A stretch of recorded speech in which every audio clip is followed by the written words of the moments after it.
Quisiera por favor que fueran conmigo al Evangelio de Mateo, capítulo 5. Evangelio de Mateo, capítulo 5. Pero antes de leer los versículos 1 al 3, quisiera que una vez más vayamos a la presencia de Dios en oración. Oremos. Señor y Dios nuestro, a ti acudimos una vez más en esta mañana para manifestar cuán grande es nuestra dependencia de ti. Te suplicamos, oh Dios, que tú te dignes en descender con poder en medio nuestro y que tu palabra pueda clavar el alma de algunos para traerlos con una herida mortal a buscar la sanidad en nuestro Señor Jesucristo. No la sanidad de sus cuerpos, oh Dios, la sanidad de sus almas. Sé con nosotros, oh Señor, en esta mañana y danos el poder explicar estas cosas con claridad, con sencillez, pero al mismo tiempo con convicción y con poder. Te lo suplicamos en el nombre de Jesús. Amén.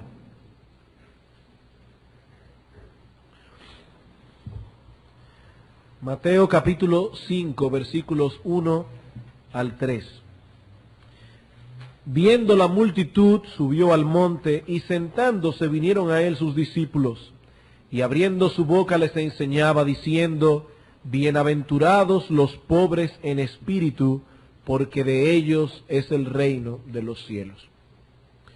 Suponga que usted se levanta mañana sintiendo cierto malestar en el cuerpo, por lo que decide ir al médico a chequearse. El médico lo examina detenidamente, pero le pide que se haga algunos análisis más profundos para poder determinar la verdadera naturaleza del mal que le aqueja.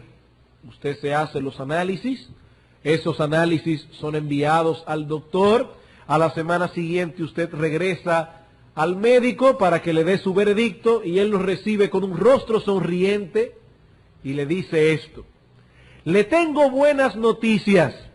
De acuerdo a los análisis que se le hicieron, padece usted de una enfermedad incurable que terminará con su vida a lo sumo en 6 meses. ¿Cómo se sentiría usted o cuál sería su reacción ante el aviso del médico? Bueno, me imagino que se sentirá turbado, sumamente extrañado, porque lo que este hombre está diciendo no parece tener sentido. Bueno, esa fue probablemente la reacción de muchos de los hombres y mujeres que escucharon por primera vez el Sermón del Monte. Durante cientos de años la nación de Israel había estado padeciendo opresión y vejación de las naciones vecinas.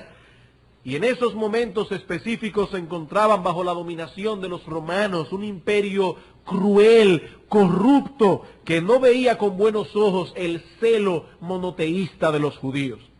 La única consolación de este pueblo consistía en recordar sus glorias pasadas y las promesas que Dios había hecho de enviar un Mesías que no solo restauraría el antiguo esplendor de la nación, sino que la habría de llevar a glorias aún más excelsas.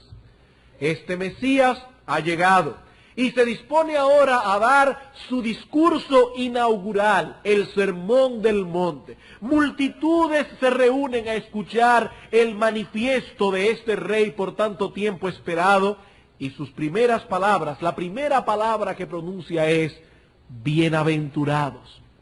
Bienaventurados. El pueblo se llena de júbilo. Eso es exactamente lo que esperaban de su Mesías. El tiempo de opresión había terminado y ahora estaba a punto de inaugurarse el período de las bienaventuranzas, de la felicidad plena para la nación de Israel. Pero entonces ocurre lo inesperado. El Mesías prosigue su discurso y dice: bienaventurados los pobres en espíritu, porque de ellos es el reino de los cielos. Bienaventurados los que lloran, porque ellos recibirán consolación. Bienaventurados los mansos, porque ellos recibirán la tierra por heredad. Y por si todo fuera poco, concluye diciendo: y aún bienaventurados los que padecen persecución por causa de la justicia, porque de ellos es el reino de los cielos. Les aseguro que eso no era precisamente lo que esta gente quería oír.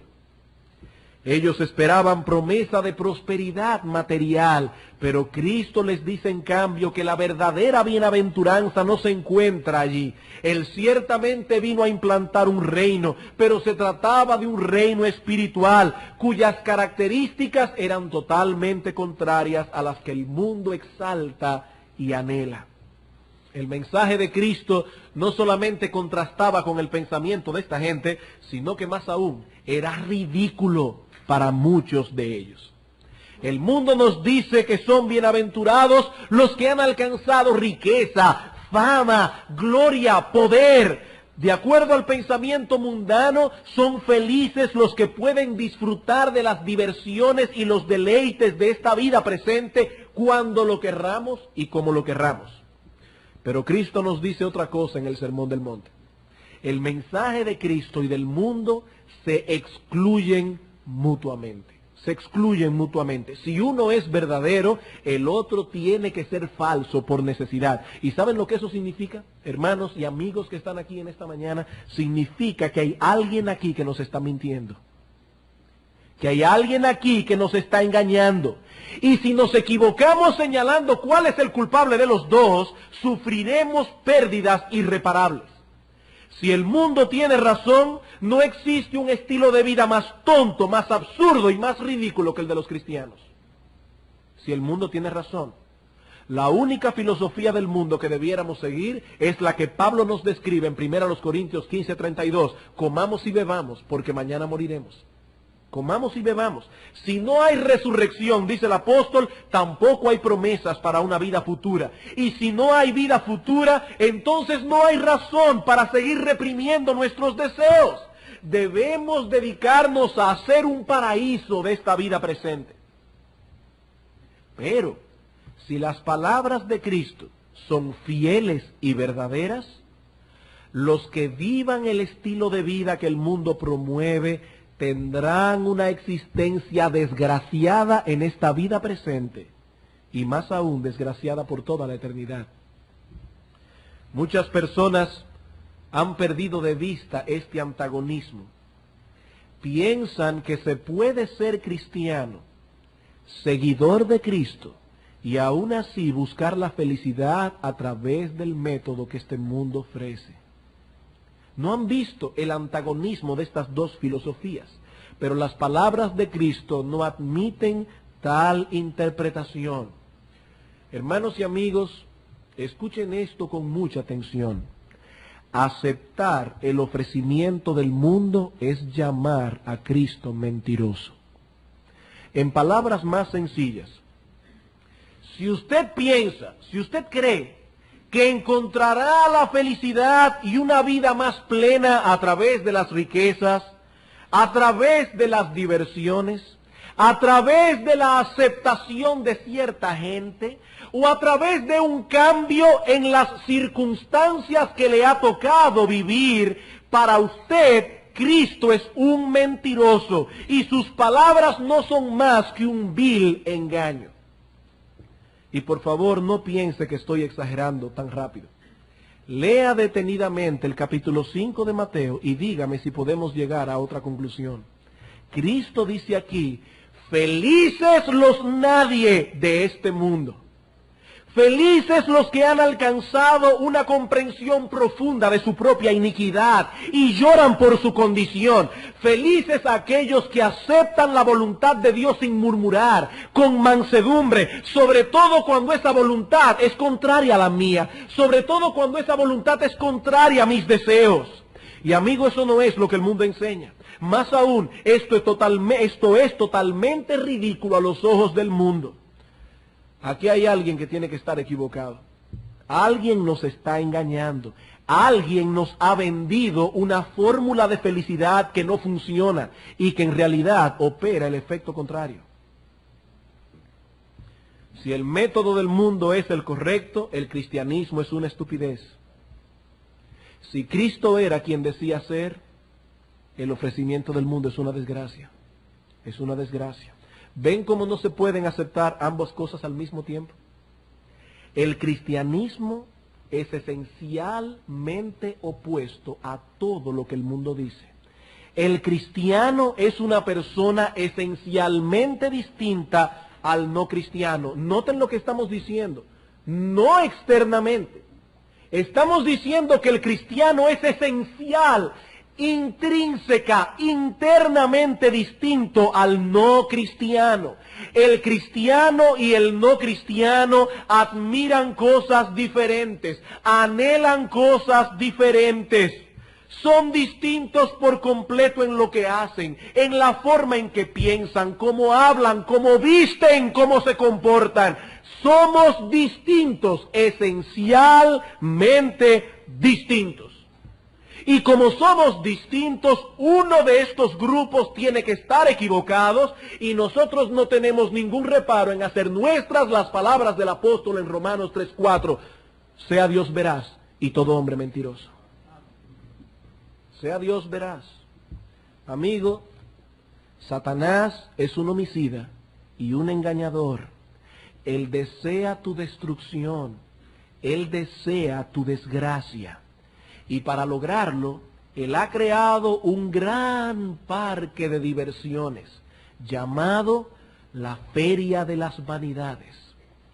Si alguno quiere leer una buena descripción de esta feria, les recomiendo leer El Progreso del Peregrino. La Feria de las Vanidades, donde se ofrece al hombre toda una gama distinta de entretenimientos, de tal modo que pueda caminar hacia el infierno sin siquiera notarlo. Es una feria tan exitosa y tan atractiva que muchos que profesan ser cristianos, que tal vez están sentados aquí en esta mañana y son miembros de Iglesia Bíblica del Señor Jesucristo, se han enredado en ella. Es una feria muy exitosa, muy llamativa, a veces muy sutil. Dicen ser peregrinos, pero se han quedado a morar permanentemente allí, en la Feria de las Vanidades. Por ello Dios advierte en su palabra que si alguno ama al mundo y las cosas que están en el mundo, el amor del Padre no está en él.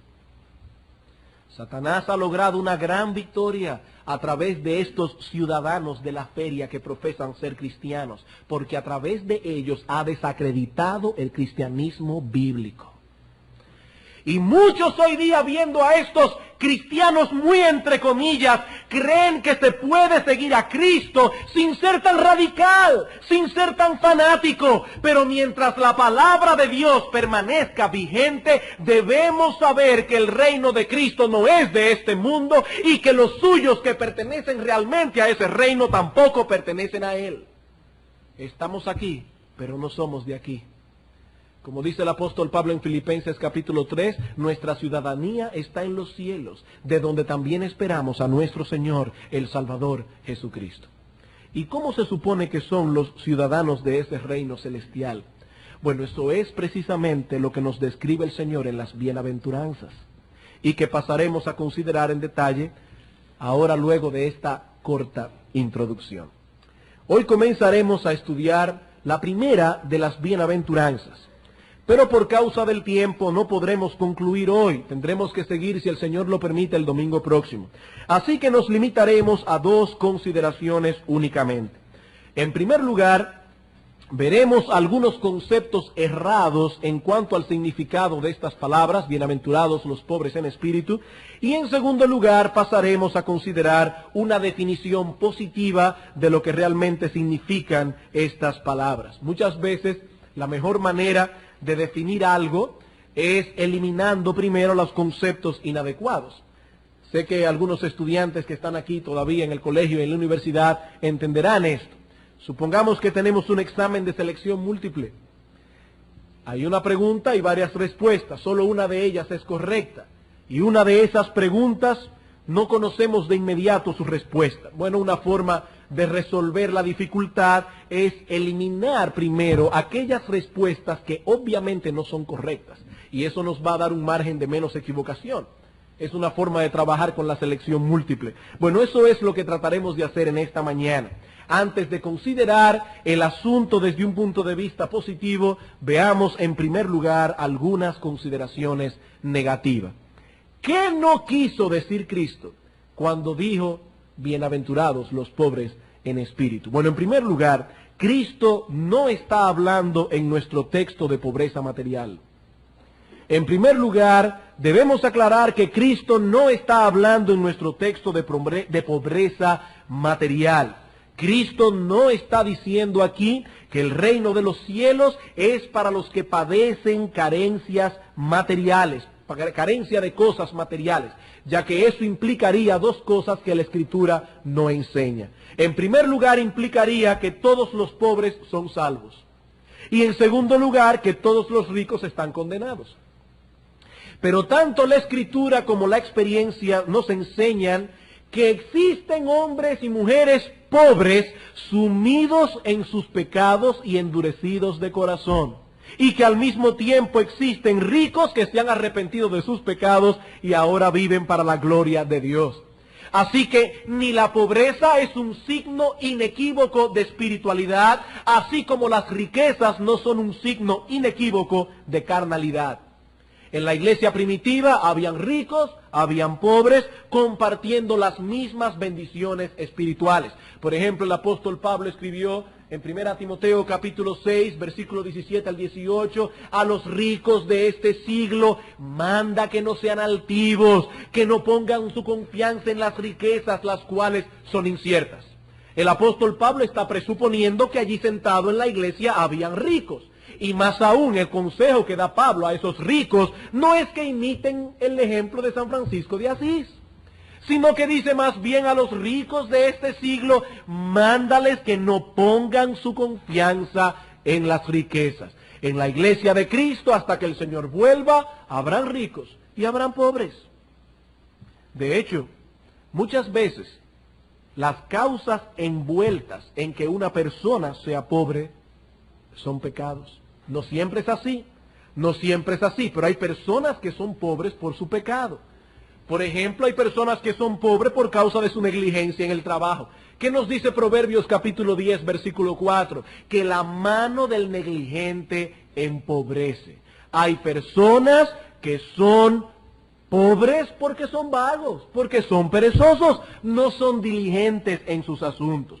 Otros son pobres por falta de cordura. Por falta de cordura, dice la Escritura en el mismo libro de Proverbios que la casa del sabio estará llena de cosas. Y otros sencillamente son pobres porque Dios así lo ha determinado en su soberana voluntad. Pero eso nada tiene que ver con el reino de los cielos que Cristo ofrece aquí. La palabra de la pobreza, de la que Cristo habla en nuestro texto es de otra clase, de otro tipo. Bienaventurados los pobres en espíritu. La Escritura condena el amor a las riquezas y el hacer un ídolo de ellas. Y hay muchos pobres que aman las riquezas y confían en ellas igualito como los ricos. Son pobres y como quiera aman las riquezas, se han apegado a las riquezas. Por el contrario, hay hombres ricos cuya confianza descansa únicamente en Dios. Ejemplo, David. David era rey de la nación más poderosa de la tierra, pero cuán evidente era la confianza de este hombre en su Dios. En el Salmo 56 David escribió, en el día que temo, yo en ti confío. No en mis riquezas, ni en mis soldados, mi confianza eres tú. Y si llegara un momento en que lo perdiera todo, absolutamente todo, aún así viviría confiado porque tú seguirías siendo mi Dios. Esa pobreza entonces no tiene nada que ver con la situación económica de la persona. En segundo lugar, ser pobre en espíritu tampoco significa ser tímido o tener un espíritu retraído. Ser pobre en espíritu no significa ser tímido o tener un espíritu retraído. Hay personas que son temperamentalmente retraídos, callados, no se hacen sentir tanto como otros. Pero no debemos confundir esto con la pobreza espiritual de la que habla el Señor en su sermón. La timidez es algo temperamental, en cierto modo hasta genético, aunque eso está sujeto a discusión. Y ciertamente la timidez de una persona puede ser hasta cierto punto modificada por el ambiente en que le haya tocado vivir. Pero la pobreza espiritual, la pobreza en espíritu no es natural, es sobrenatural. Es una obra de Dios en el corazón del hombre. En cierto sentido, ningún temperamento ni es malo ni es bueno en sí mismo. Dios puede usar para su gloria a una persona tímida como Timoteo. Dios puede usar para su gloria a una persona extrovertida como el apóstol Pedro. Ambos temperamentos tienen ventajas y desventajas. Ambos temperamentos tienen debilidades con las que tendrán que luchar. Pero repito que eso es natural y las bienaventuranzas están tratando con cosas sobrenaturales. En tercer lugar, ser pobre en espíritu no significa tener un espíritu pobre.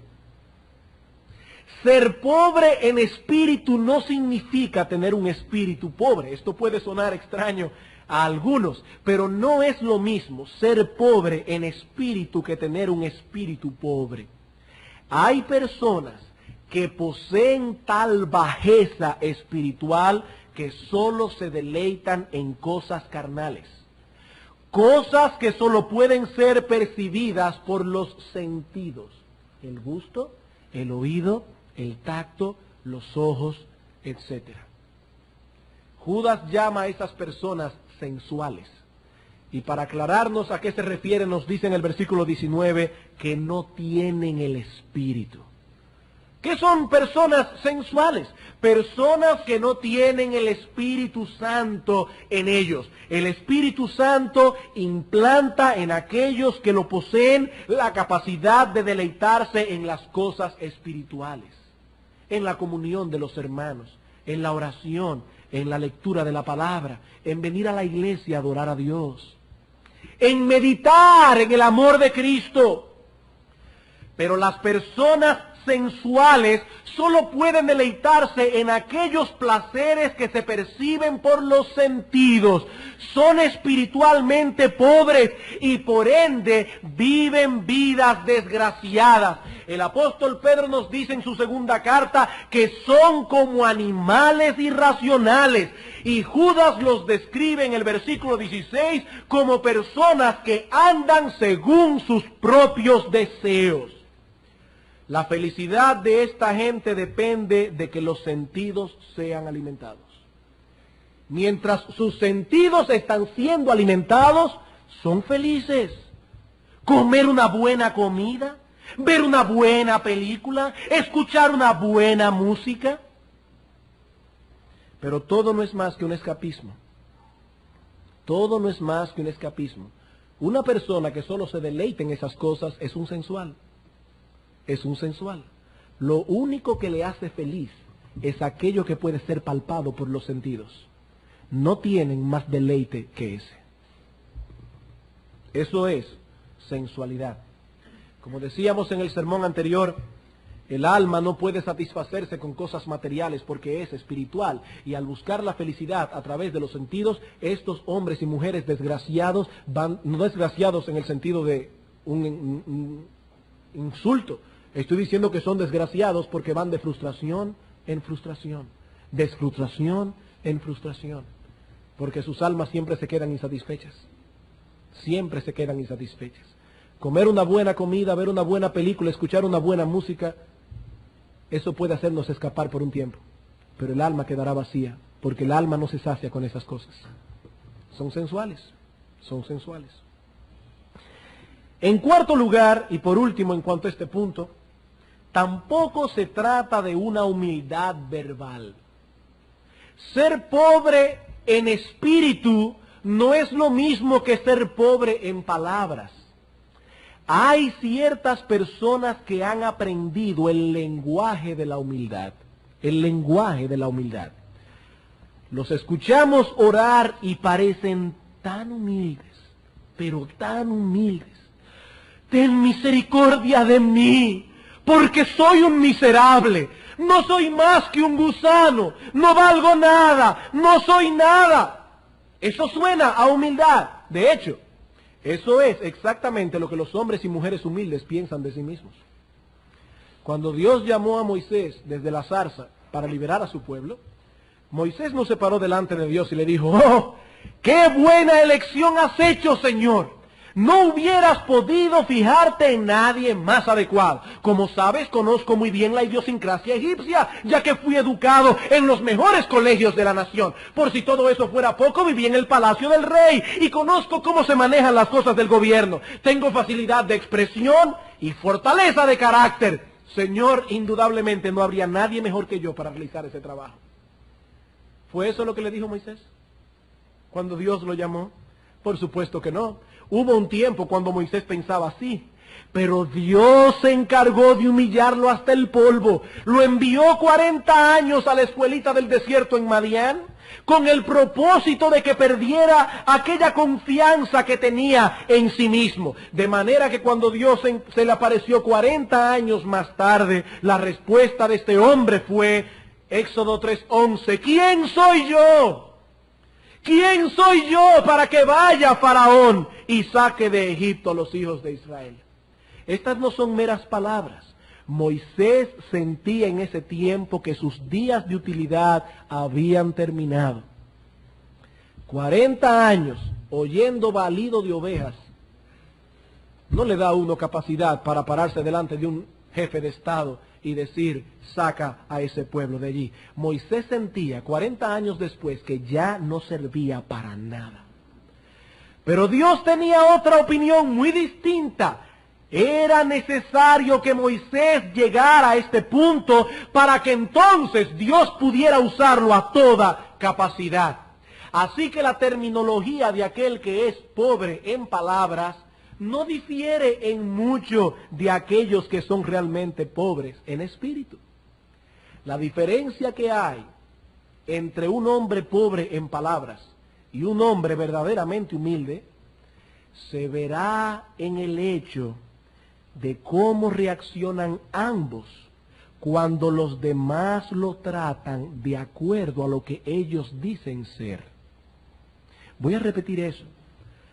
La diferencia se nota en la forma en que reaccionan ambos cuando los demás lo tratan como él dice ser. El pobre en palabras no tiene problemas en decir muchas cosas de sí mismo, pero no tolera que los demás lo vean de ese modo. No tolera que los demás lo traten como tal. Él está dispuesto en oración a decir que se considera un gusano, que él no tiene ningún valor, pero hay de aquel que lo trate como un gusano. Hay de aquel que lo ofenda. ¡Ay de aquel que lo humille! Él es pobre en palabras. Cuando él habla se oye tan humilde, pero hay de aquel que lo trate así. El hombre pobre en espíritu es manso también cuando lo tratan de ese modo. Este es un pecado tan sutil, que hay personas incluso que usan este lenguaje de humildad, esperando obtener a través de él la alabanza de los hombres.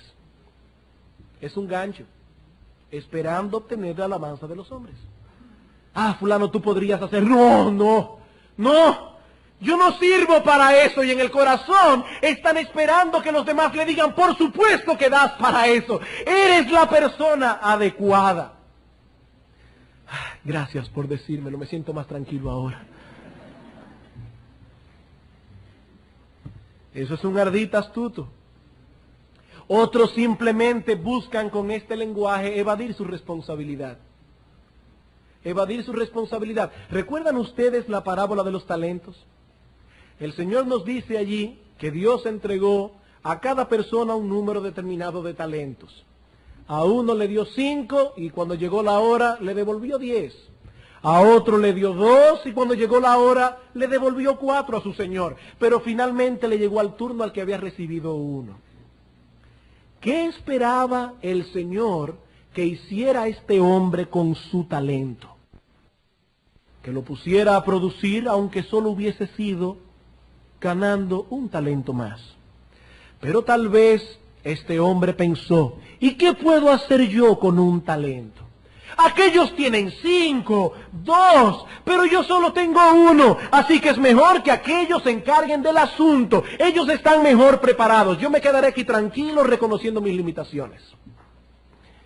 ¿Qué le dijo el Señor a este hombre? ¿Acaso alabó su humildad?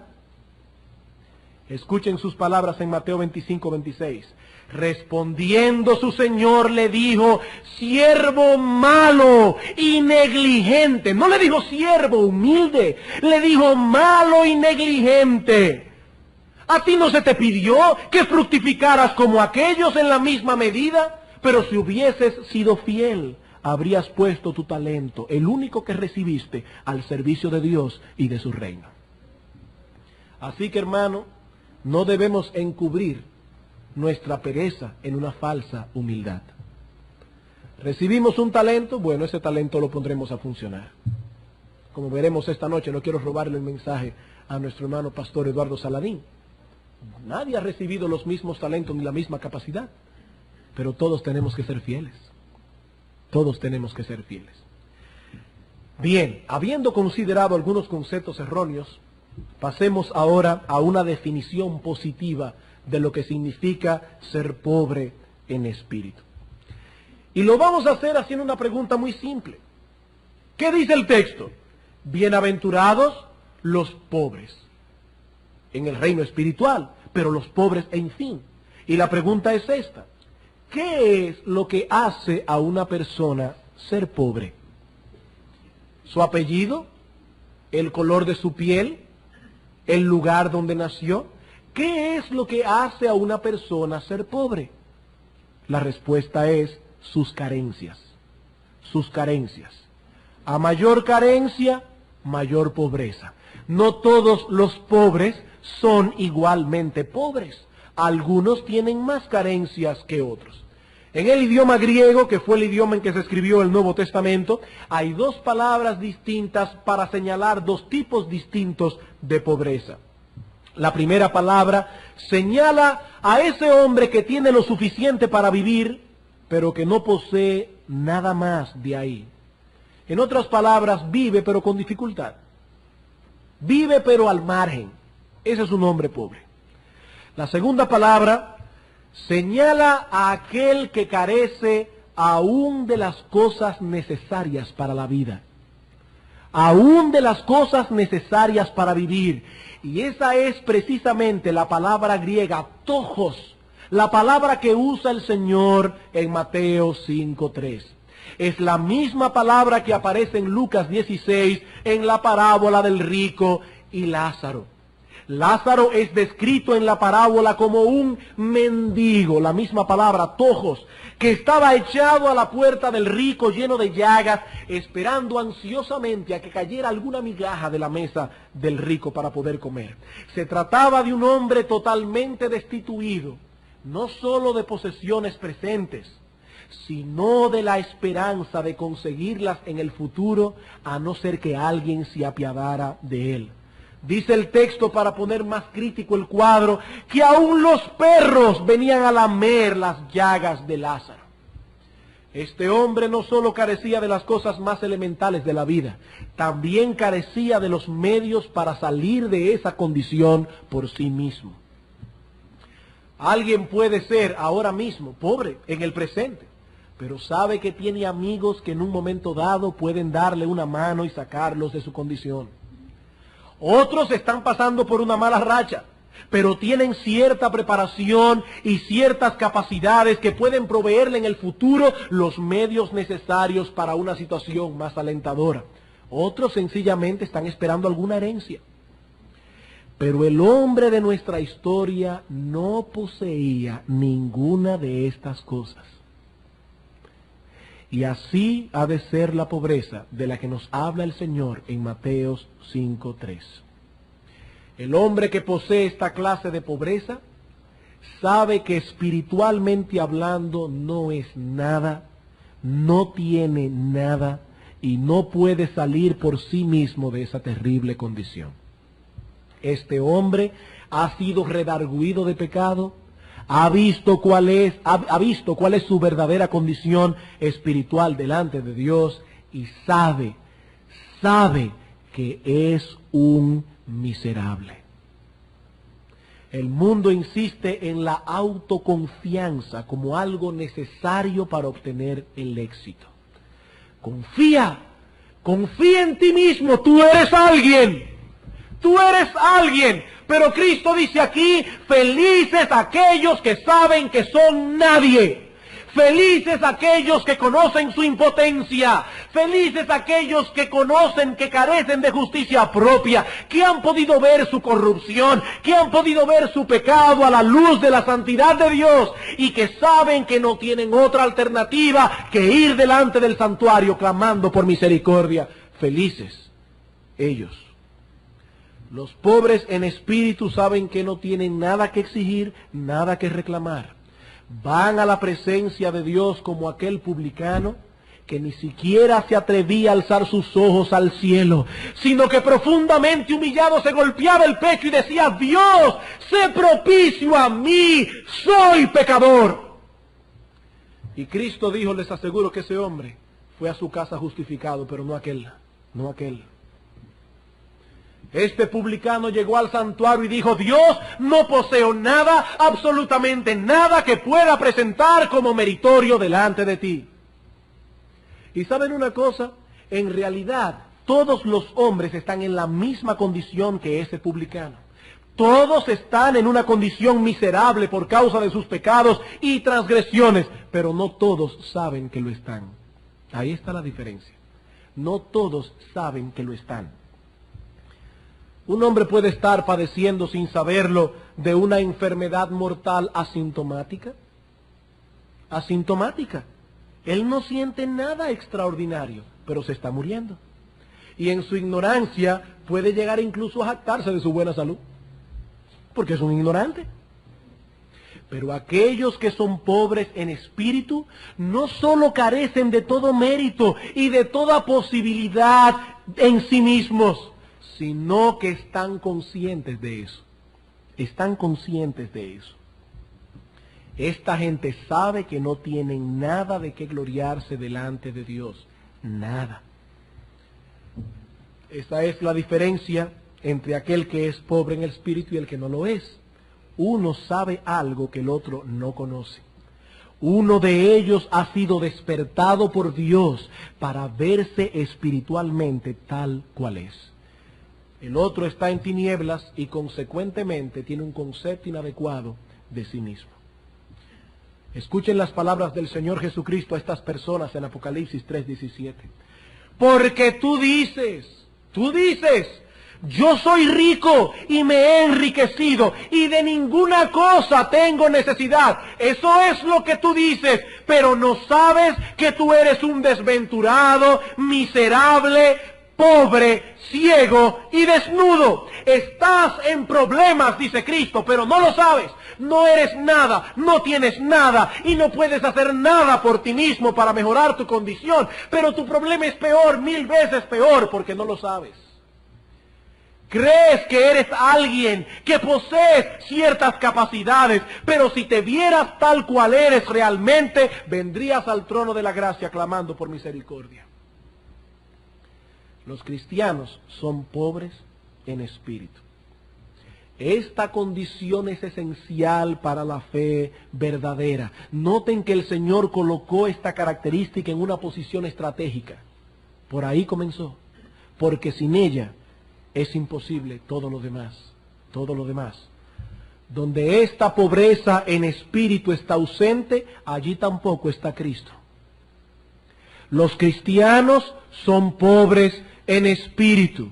Los que no son pobres en espíritu, que creen que son alguien, que merecen algunas cosas de Dios o de los hombres, no son cristianos. Estas cosas son inseparables. Hasta tanto seamos pobres en espíritu, no podremos apreciar a Cristo en toda su belleza. No podremos apreciar a Cristo en toda su gloria. Nadie anhelará el medicamento hasta que esté consciente de su enfermedad. Nadie. No es lo mismo contemplar un barco anclado en el muelle mientras estamos cómoda y plácidamente recostados en la arena cogiendo sol, que contemplar el mismo barco mientras estamos a punto de perecer ahogados en medio del mar, luchando entre la vida y la muerte. Es el mismo barco, pero lo están viendo con ojos muy diferentes. Muy diferentes. Para el que está cogiendo sol en la playa, el barco no es más que un elemento decorativo que enriquece la belleza del paisaje. Para el otro es lo único realmente valioso que existe en el mundo. Ese hombre en medio del mar solo piensa en una cosa, en que aparezca un barco. Nada es más importante. Todo pasa a ser secundario en ese momento y el pobre en espíritu ve a Cristo con esos mismos ojos. Aunque para algunos Cristo no es más que una figura decorativa en la historia y en todas las religiones, en todas, porque todo el mundo quiere tener a Cristo de su lado. Los gnósticos, los católicos, los mormones, todo el mundo quiere tener, hasta los budistas, hablan de Cristo como un gran maestro, todo el mundo lo quiere tener de su parte. Pero ellos lo ven simplemente como una figura decorativa en su religión. Importante. Para nosotros los cristianos que hemos visto nuestra verdadera condición delante de Dios, Cristo es esa perla del gran precio por la que estaríamos dispuestos a perderlo todo. No es una figura decorativa. Dice Pablo, Cristo es el todo en todos. Con cuánta convicción escribió el apóstol Pablo a los filipenses diciendo: cuantas cosas eran para mi ganancia, las he estimado como pérdidas por amor de Cristo.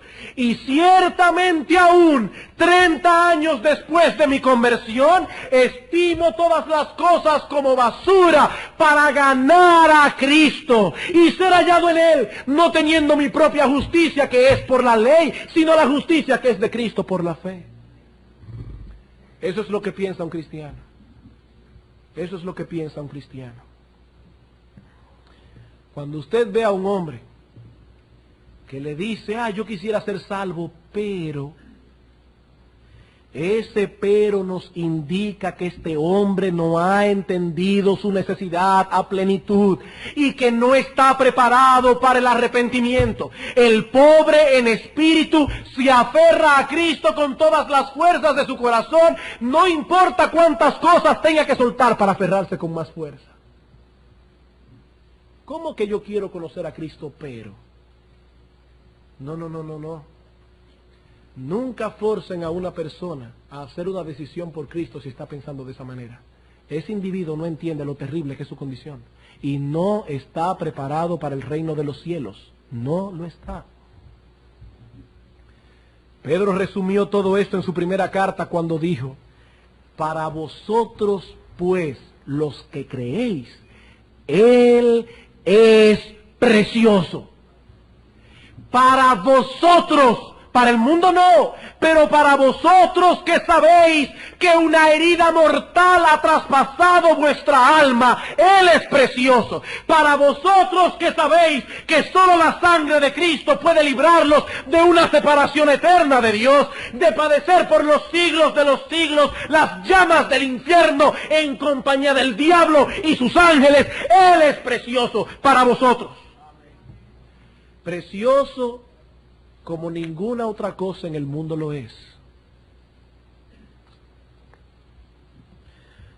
Solo los pobres en espíritu están preparados para recibir la gracia de Dios. Y la salvación es por gracia. El que cree tener algún mérito no está dispuesto a recibir limosnas. Él exigirá su salario. Él exigirá su salario. Él no está dispuesto a que le den una limosna, pero aquel que sabe que no es nada y que no tiene nada, abrirá, abrirá sus manos humildemente para recibir los dones que Dios le quiera dar por gracia, por gracia. Por eso dice Cristo que los publicanos y las rameras iban delante de los fariseos en el camino a la salvación. Estos sabían que por sí mismos solo había pecado y transgresión, que dependían enteramente de la misericordia de otro. Y Cristo dice, ellos van delante en el reino de los cielos. Ustedes creen que ven, y porque creen que ven en vuestro pecado morirán, pero estos son ciegos y saben que son ciegos. Y yo he venido para eso, para que los ciegos reciban la vista, pero para que los que ven sean cegados. Yo no he venido a llamar a justos, sino a pecadores al arrepentimiento. Solo los pobres en espíritu entrarán en el reino de los cielos. Cristo dijo, bienaventurados, felices, dichosos los pobres en espíritu, porque de ellos, y el texto griego es muy enfático, porque de ellos y solo de ellos es el reino de los cielos. ¿Qué es ese reino de los cielos? Lo veremos la semana que viene. Pero sea lo que sea, lo que Cristo está ofreciendo es un banquete. Es un reino, y un reino de característica celestial. Es el individuo mendigo que va a la puerta pidiendo por misericordia, pidiendo que le den una migaja de pan para no caerse muerto. Y el dueño de la casa le abre la puerta, lo hace entrar, lo sienta en la mesa y le sirve y dice, come todo lo que tú quieras. Bienaventurados los pobres en espíritu, porque de ellos es el reino de los cielos. Cristo dijo que para entrar por esa puerta, en ese reino, era una puerta estrecha, angosta. Nadie cabe por ella con su orgullo inflado. Nadie cabe por esa puerta creyéndose que es alguien. Nadie cabe por esa puerta creyendo que lo merece todo. Nadie cabe por esa puerta creyendo que es alguien. Cristo dijo, entrad por la puerta estrecha, porque ancha es la puerta que lleva a la perdición, y son muchos los que entran por ella con su maldito orgullo. Pero Cristo dijo, estrecha es la puerta y angosto el camino que lleva a la vida, y para entrar por ahí hay que desinflarse. Hay que desinflarse. Si usted cree que es alguien que nadie lo puede tocar, si usted cree que usted no puede aguantar ofensas, usted no está preparado para el reino de los cielos. Usted no es pobre en espíritu.